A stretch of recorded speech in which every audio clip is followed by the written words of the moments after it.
Hi boys and girls, I'm Mrs. Proffitt, and this video is for students that have recently switched to remote learning or for some reason find themselves in a position where they are quarantined and need to learn from home for a period of time. So in order to go into Canvas, you may on your desktop, computer, or personal device have a link to Canvas. You can also find it here on the Valparaiso homepage.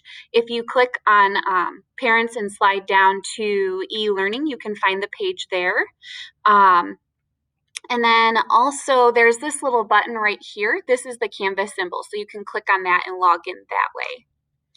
If you have a school device, like an iPad, which is what kindergartners get, you can click on the Canvas app. That will be the best way to go if possible. So once you open Canvas and log in, you are going to look for the Viking head that says Mrs. Proffitt's kindergarten class. You might have more buttons, you may have less, but it won't look identical to mine other than you should definitely have this button. And it might not be green. Your child might have changed the color by now. But go ahead and click on that.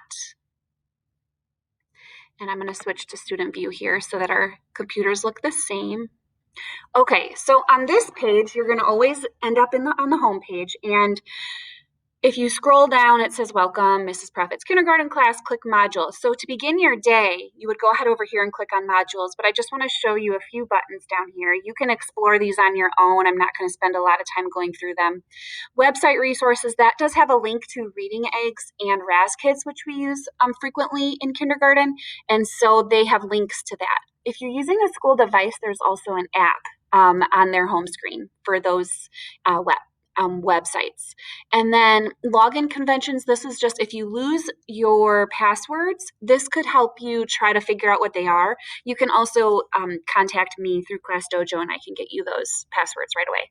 This is just a little bit about myself, our newsletters. I tend to put some pictures up here on class happenings. This is our Zoom meeting link. I use the same link all the time. So if you ever need to get it quickly, this is a great spot to go.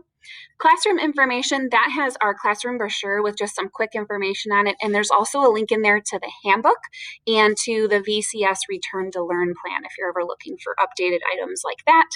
And then if you click on this button, it'll take you to the video, the page with the video that you are watching right now. So again, if we're ready to get started for a typical day, we would click over here on modules. Okay, so as a long-term quarantine permanent distant learner, this is the module you're going to want to look for. It's titled as such. If you scroll down and sometimes even above this module, I try to keep it pretty cleaned up, but there may be other modules. You should ignore those and focus just on the one for permanent e-learners or semi-permanent e-learners, unless it's a Wednesday. If it's a Wednesday, you're going to want to look for Proffitt and then the date of the Wednesday that it is. And that's because everybody's e-learning on Wednesday, so I do not live stream all day. I do use Canvas and they'll submit items that way. Okay, so you'll start under here. Click the button and it just says good morning, click through. Right here is a link that will bring you to the video that we're watching right now if you ever want to go back to that. Okay, right down here is the button next and you just kind of keep clicking through the slides. Now in this particular day, there's an extra announcement. Sometimes there's extra announcements and sometimes there's not. This one, it was just preparing students that are home for our upcoming celebration of the 100th day of school. And it has a list of the items that the child will need at home.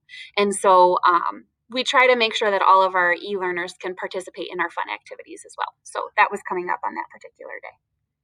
Okay, I click next again. And you will see our Zoom meetings. Now this yellow highlighted part is typically not here. That was because on this day I had a special announcement for them. But it lists that we do this every weekday besides Wednesday, and then it'll have the times that we're Zooming for that day. It's typically 9:35, 12:35, and 2:35. On this day, you can see we were not doing the 2:35 Zoom. Then right here would be a big button for the link to the actual Zoom you would just click on. This 9:35 Zoom is usually about 50 minutes. give or take. And then this 12:35 can be up to 90 minutes. I try to cut it at an hour. I know an hour and a half is a long time for your kiddo to sit.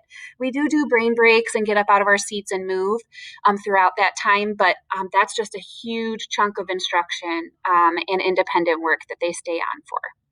And then the 2:35, which we didn't have on this particular day, is usually only about 20 minutes, and it's a writing lesson. Okay, so after that, you click next, and you have one other responsibility as a remote learner, and that's to complete your specials work. So let's say, for example, it was a Tuesday.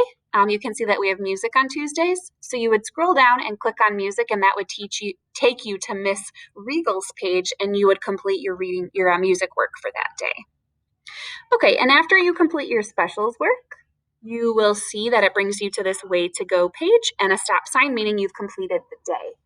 Occasionally, you will have a couple of extra pages in there, possibly for math if we have an assessment, or possibly for reading if we have an end of week assessment on the story that we've been reading for the whole week. But typically, what you saw is what's in there. When we are live, I check your child's work as we're on the page. So once I've checked it, you're welcome to, keep it, get rid of it, whatever you'd like to do, file away. As long as I've seen it, that's all that really matters. And I'm taking notes and tracking what I need to keep track of on my end as far as your child's progress remotely. Aside from that, that's pretty much all of the information that you need as a new remote learner. I hope you find this video helpful.